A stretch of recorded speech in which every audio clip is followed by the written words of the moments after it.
Here is every reason the S25 Ultra is better than the newly launched iPhone 17 Pro Max.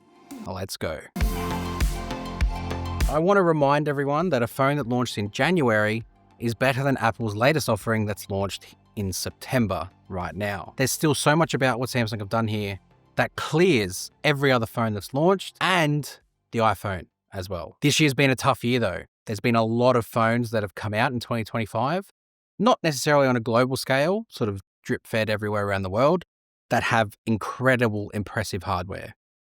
And that's the thing, it's impressive hardware, but there's so much more to a phone than just what hardware it can do. That's where I'm going to start though, design, because I think Samsung have one element to their design, aside from everything else, aside from the weight, aside from the fact that it's got titanium around the frame, it's the display. Samsung's display clears any other smartphone, including the 17 Pro Max. The thing about it, and you're going to know what I'm going to say before I even say it, is this anti-reflective coating. This display is just leaps and bounds the best thing to happen to a smartphone screen.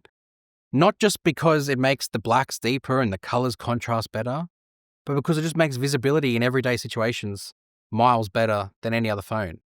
When you are outdoors, like I live on the Gold Coast, it is sunny and bright and just so much to consume from a light point of view that you just have a better screen on here than what you do anything else. I don't care what else you do with the phone. I don't care whether it's got a 20-bit HDR display. Doesn't interest me because unless it has this display coating over it, it doesn't make it better. Like I've been using the Fold 7 for 2 months now and I miss this display every day. The Fold 7 gives me more because I unfold it into a tablet and I can't trade that for anything.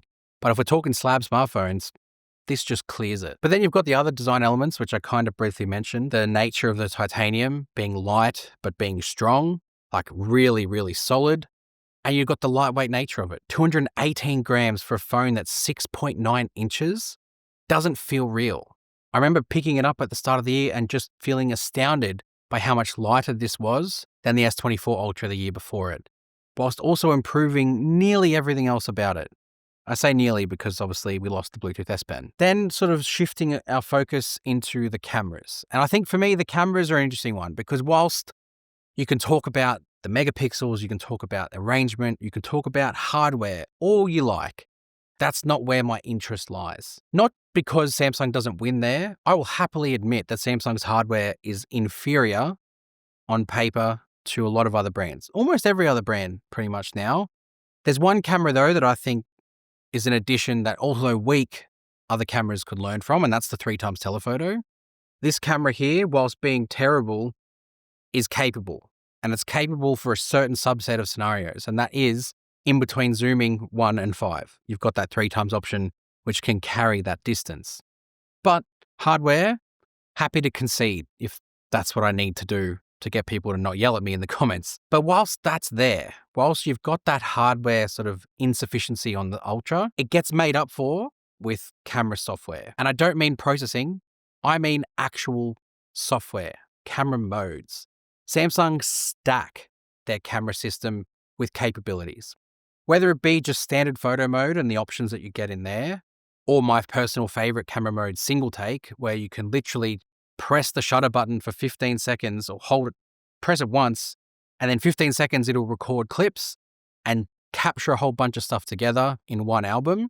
Like I still don't know how some other brands haven't mimicked that yet. It is so good, especially as a parent. Or whether you've got the fact that you've got something like dual recording, which can capture from 2 cameras at once in 4K 30 on the Ultra, giving you that extra bit of capability. Just phenomenal. Samsung's camera modes are in depth. And you've got even the flexibility of things like Expert RAW, which you can then take things a step further. Honestly, as much as people bash Samsung's camera hardware, you will never have as much fun shooting on a smartphone than you do with Samsung's cameras because there's just so many options. You get all of the resolutions, you get all of the modes, it's all there. And then you add in some of the Galaxy AI features into the mix, like Audio Eraser or the Generative Edit, which can remove things from photos flawlessly. The whole package sort of starts to really come together. And really that's my next point, is AI. Samsung are really at the forefront of AI on smartphones, at least on a global scale. Again, everything I talk about is, I kind of try and broaden it out because if it's not available globally, It's really hard to talk about. Galaxy AI has kind of just grown and grown and grown since its inception. And where it's at now is pretty much at a really good usability point. You've got access to third-party services which actually get integrated into the phone, like Gemini. If you wanted to ask Gemini a question and then put it into Samsung Notes, it's got that syncing between Samsung's operating platform and Google's, where it can all just sort of sync it in together. Or just the Galaxy AI touches that are already in there, like the translation features, like the fact that you've got summary in Samsung Internet. It's just sort of touches and hits every bit of the phone, and it gives you that extra bit of productivity alongside it. It's amazing. And Apple, as much as they kind of hid from it at WWDC and they just put a shiny new lick of paint over iOS 26 with this liquid glass and some other nice touches, they didn't really address where they failed last year with AI.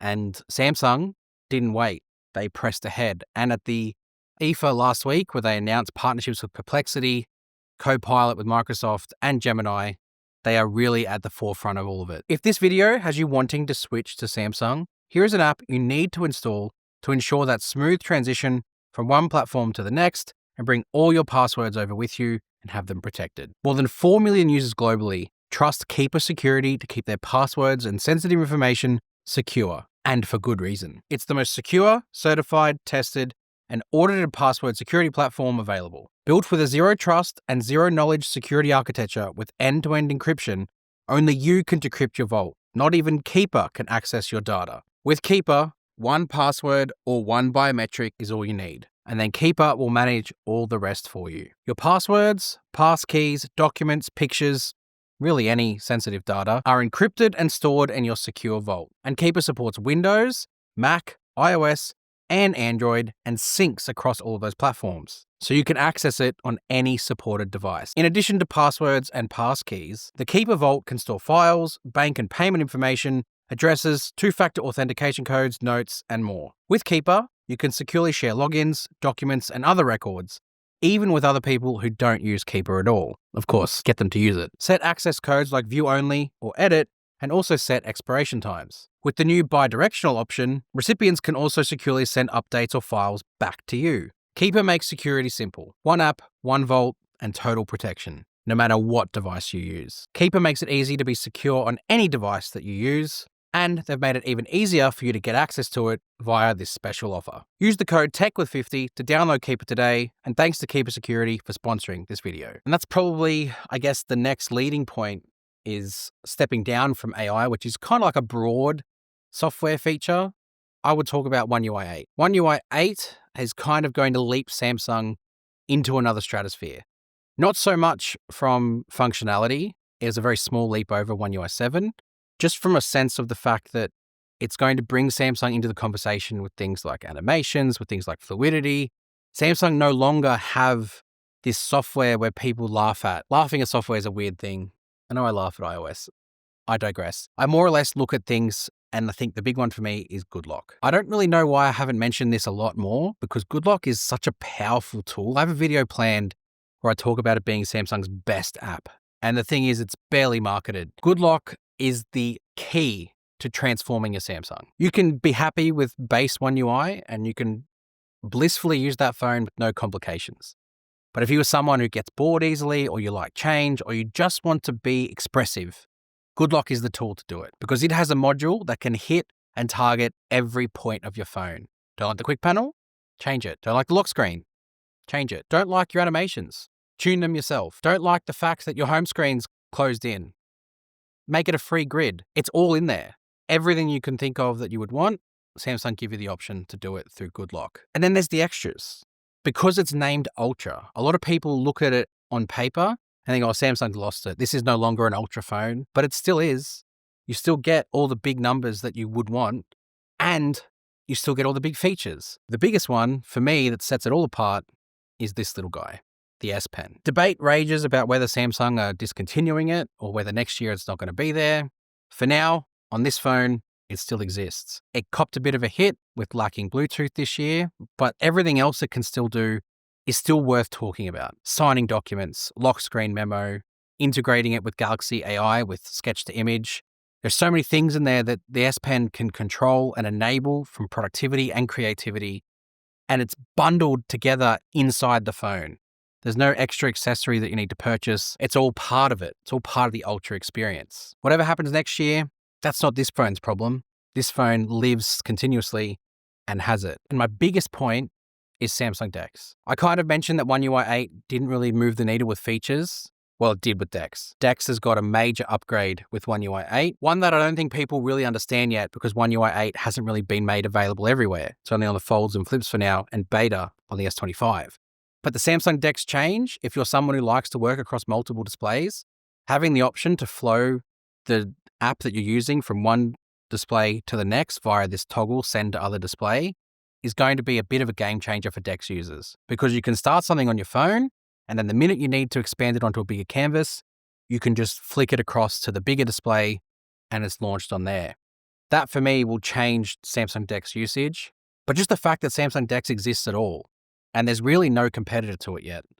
No other brand has kind of matched what DeX's offering is. They've tried, there's other versions out there, but again, global scale, nothing else is like it. And then, of course, the little sprinkle on the top is Samsung's ecosystem. No, I don't mean their ecosystem like their phones and their tablets and their wearables. That's an ecosystem that any brand sort of has now. Pretty much every brand offers that. What I mean is their wider ecosystem, their home. And what I mean that is smart things. Smart things, whether it be air conditioners, which is in the corner up there. I've got my frame TV in the lounge room and the bedroom. Smart washing machine, which I can actually access and control and get notifications for on my phone. Sound bars, fridges. Like, you can have fridges that have a freaking screen on it. Samsung offers all of that in a platform. And whilst you can access smart things via a third-party service, like if you wanted to get it on an iPhone, you can, the core smart things features, or the best of them, is reserved for Samsung. And for me, if you have a Samsung phone and link it to all those, you're integrated with everything that you do. That's, for me, elevates it. I think that seldom gets spoken about, at least not for me. I always speak about it. No matter what launches for the rest of the year, this still beats it, even with its deficiencies. Even with the fact it's not using silicon carbon batteries, even though it's still only got a 5,000 milliamp hour battery with 45 watt fast charging, even though it hasn't got a 10-bit display, even though the main camera is not a full 1-inch sensor, or this 3x camera is 5 years old. Even with all of those, this still, for me, is the best phone from a slab point of view of the Ultra category. And it launched in January. Think about that. Hit subscribe to Tech with Benefits. I may or may not want to do a comparison with the iPhone to this, like a physical comparison. Let me know in the comments if you want that. I don't know. I'm scared. But let me know in the comments below. Not scared because I don't think this is better. Scared because I just don't want to. Anyway, that's up for you to decide. I'll let you guys decide in the comments, and hit subscribe if you want to see it. And I'll see you guys in the next one. You!